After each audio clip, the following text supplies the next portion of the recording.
My cousin switched my EpiPen with a dummy at our family barbecue because everyone thought I was faking my allergy for attention. Then I went into anaphylactic shock, and my allergist was standing right there. The shrimp hit my plate before I even saw it coming. My cousin Derek reached across the picnic table and dropped 3 pieces of grilled shrimp right onto my burger, the one I'd been eating for the past 10 minutes, the one that was supposed to be safe. Everyone at the table laughed. Someone said finally, someone else said about time. My Aunt Carol clapped like Derek had just scored the winning touchdown at a high school football game.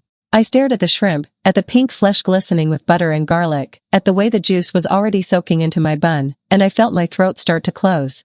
Not all the way, not yet, just that first tightness that meant I had maybe 3 minutes before things got really bad, maybe 5 if I was lucky. I reached for my bag, the black messenger bag I'd kept next to me all afternoon, the one with my EpiPen in the front pocket, the one I never went anywhere without. Derek grabbed it first. He held it up over his head like we were on a playground, like I was 7 instead of 28, and he said the words loud enough for the entire backyard to hear. No more faking, Marcus, time to prove you're not full of it. My throat got tighter. I stood up from the table, my chair scraping against the concrete patio, and I could feel my heartbeat in my ears, that rushing sound that meant my blood pressure was starting to drop.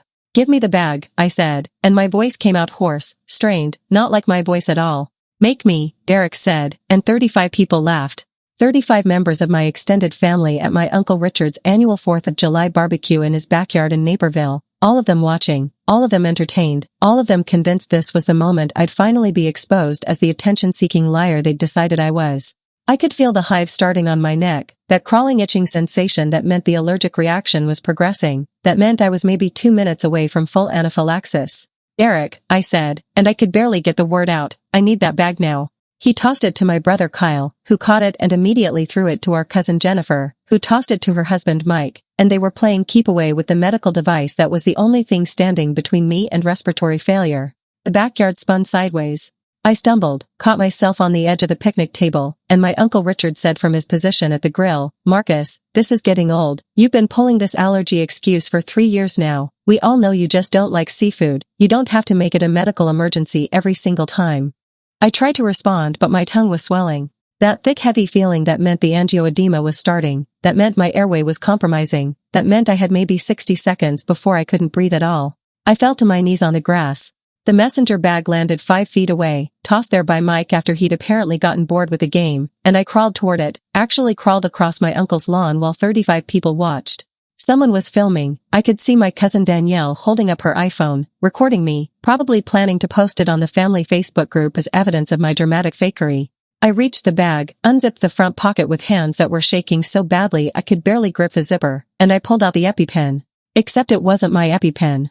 It was the training device, the practice injector they give you when you first get prescribed epinephrine, the bright orange plastic dummy that doesn't have any medication in it. That's just for learning how to use the real thing. I stared at it, at the orange plastic in my hand, and I realized someone had switched it. Someone had gone into my bag, had taken out my actual EpiPen, the one that cost $300 even with insurance, and had replaced it with a fake. My vision started to tunnel, that narrowing darkness at the edges that meant my brain wasn't getting enough oxygen. I looked up at Derek, at my cousin who'd dumped shrimp on my food, who'd started the keep away game, and I saw the expression on his face. Guilt. Not concern, not worry, just guilt, the kind of guilt that meant he knew exactly what he'd done. You switched it, I tried to say, but nothing came out except a wheeze. My throat had closed. I couldn't breathe, couldn't speak, couldn't do anything except kneel there on the grass while my cousin filmed me and my family watched and my airway collapsed.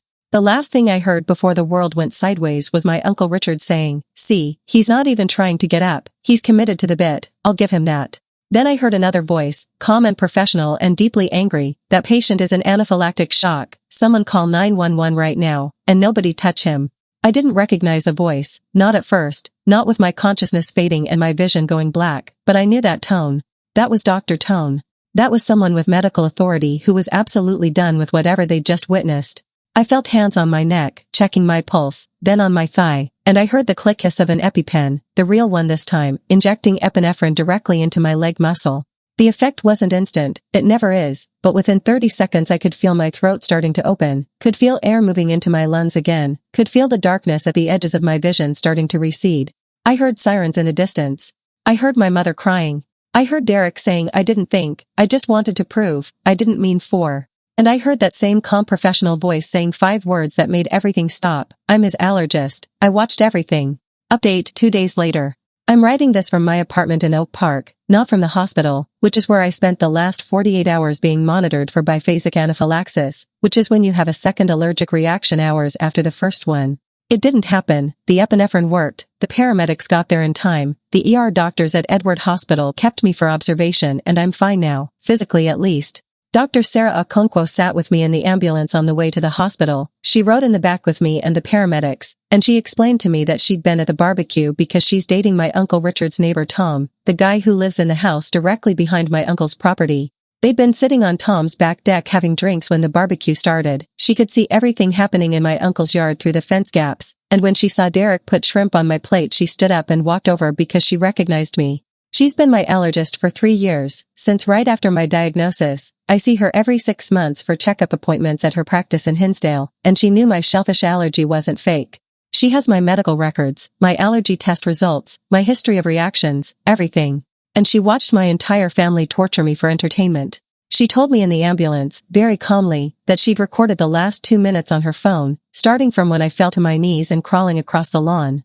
She had video of Derek's face when I pulled out the dummy EpiPen, had audio of my Uncle Richard saying I was committed to the bit, had documentation of 35 people standing around watching me suffocate while doing absolutely nothing. She also told me, in that same calm professional voice, that what Derek did qualified as assault, potentially attempted murder depending on how the prosecutor wanted to charge it, and that she'd already given her contact information to the responding police officers. I didn't know what to say. I was still shaking from the epinephrine, still processing the fact that I'd almost died on my uncle's lawn while my family laughed.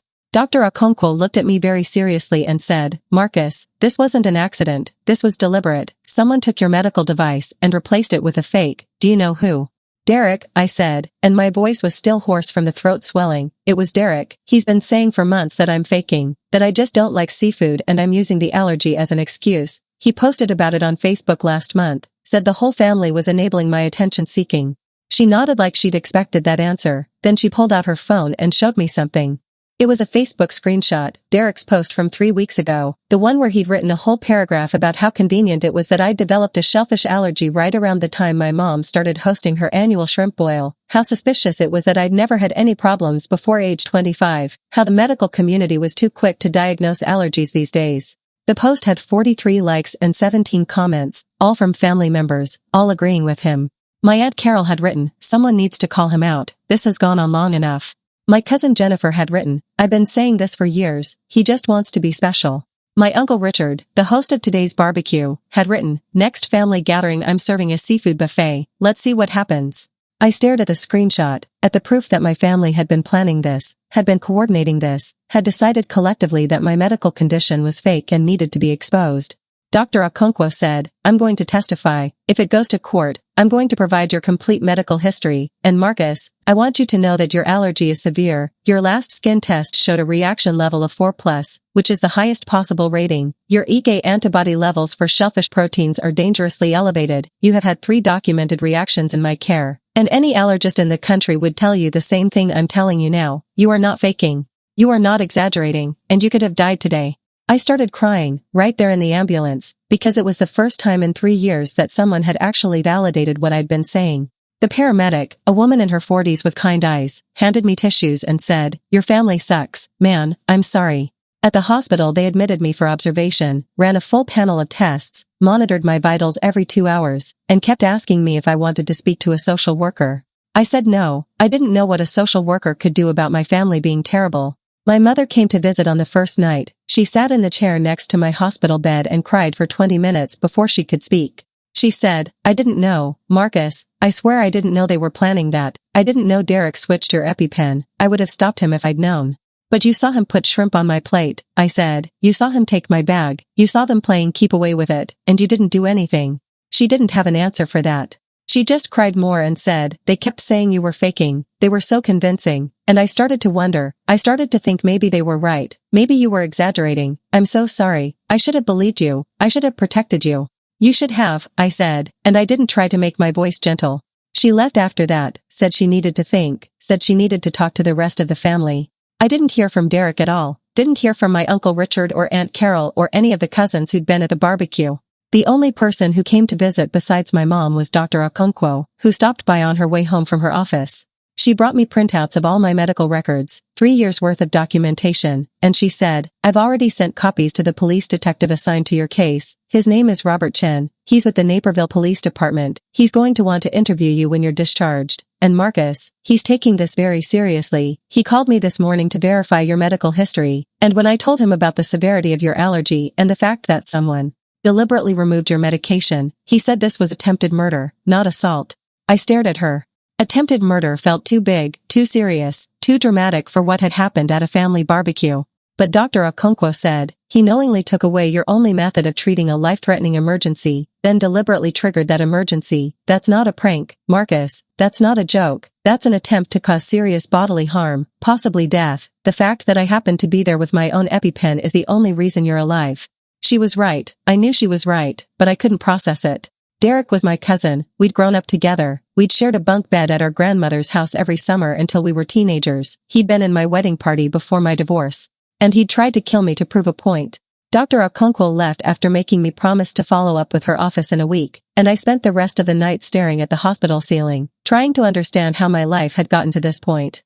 Final update, 3 months later. Derek was charged with aggravated battery and reckless endangerment, not attempted murder. The prosecutors said they couldn't prove intent to kill, only intent to harm. He pleaded guilty as part of a deal, got 2 years in prison with the possibility of parole after 1 year, plus 5 years probation, plus a permanent restraining order that says he can't come within 500 feet of me. The sentencing hearing was last week. I attended remotely via Zoom because I didn't want to be in the same room as him, and I watched him stand in front of the judge and apologize. He said he'd made a terrible mistake, said he'd been drinking, said he'd never meant for things to go that far, said he thought I'd just admit I was faking once I couldn't produce symptoms without the real EpiPen. The judge, a woman in her 60s named Patricia Guerrero, asked him if he understood that anaphylactic shock could be fatal. Derek said yes. She asked him if he understood that by removing my medication and then deliberately exposing me to an allergen he'd created a life-threatening situation. Derek said yes. She asked him if he'd do it again if he could go back. Derek hesitated, and said, "I don't know. I still think the allergy thing is overblown, but I wouldn't have let it get that far." Judge Guerrero gave him the maximum sentence. She said, "Mr. Brennan, you don't get to decide what medical conditions are real, you don't get to experiment on your family members, and you certainly don't get to act surprised when your victim nearly dies. You are a danger to this person and I'm removing you from society accordingly." My mother called me after the sentencing and asked if I felt better now that Derek was going to prison. I said no. I said I didn't feel anything. She said the family was falling apart, that nobody was speaking to anyone, that my Uncle Richard and Aunt Carol were furious with me for pressing charges, that half the family thought I'd overreacted, that Thanksgiving was probably going to be canceled this year. I said good. I said I didn't want to go to Thanksgiving anyway, didn't want to sit at a table with people who'd stood around filming while I suffocated, didn't want to pretend everything was fine. My mother said, "But Marcus, they're family." And I said, "So am I," and that didn't stop them.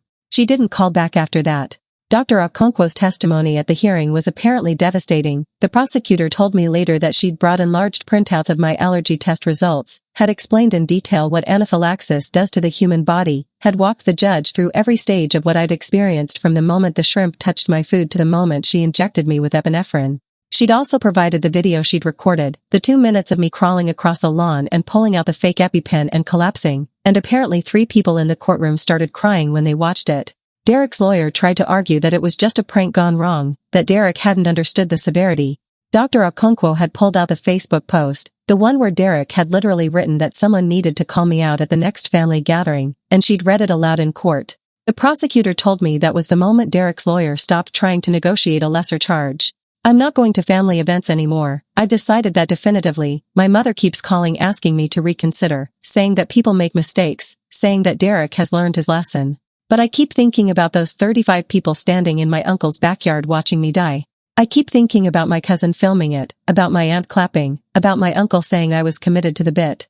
And I realized that Derek wasn't the only problem. He was just the only one who got caught. The rest of them were complicit. They'd spent 3 years undermining my diagnosis, questioning my doctor, acting like my medical condition was a personal failing, and when Derek finally acted on all that contempt they'd stood there and watched. So no, I'm not going back. I'm not forgiving them. I'm not pretending this was just one bad day. This was 3 years of cruelty culminating in attempted murder, and the fact that most of them don't think they did anything wrong is exactly why I'm done. Dr. Okonkwo told me at my last appointment that I did the right thing, that pressing charges was the only way to establish consequences, that without consequences people like Derek just keep escalating. She also told me she's seen this pattern before, that families of allergy patients often go through a denial phase where they convince themselves the allergy isn't real, that it's psychosomatic or attention-seeking or something that can be overcome with exposure. She said it usually takes a serious reaction to change their minds, and sometimes not even that. I asked her if my family would ever understand what they did. She said, some of them might, most of them won't, but Marcus, that's not your responsibility. Your responsibility is to protect yourself, and you did that, everything else is on them. I'm moving next month, leaving Oak Park, leaving the Chicago suburbs entirely. I got a job transfer to Denver, and I'm taking it. My mother doesn't know yet, nobody in the family knows. I'm just going to leave and not tell them where. I'll send my mom my new address eventually, maybe, if she stops trying to convince me to reconcile with Derek, but everyone else can figure it out on their own. I saw Derek's wife Amanda at the grocery store last week. She cornered me in the produce section and said I'd ruined her life, said her kids were being bullied at school because everyone knew their dad was in prison, said I should have just accepted Derek's apology and moved on. I said, he tried to kill me. She said, it was a prank. I said, I stopped breathing. She said, you're being dramatic. And I realized there was no point in continuing the conversation, so I just walked away, left my cart in the middle of the store, went home. That's what I'm doing now, just walking away, leaving the cart, going home. Except home is going to be Denver soon, and none of these people are going to be part of it.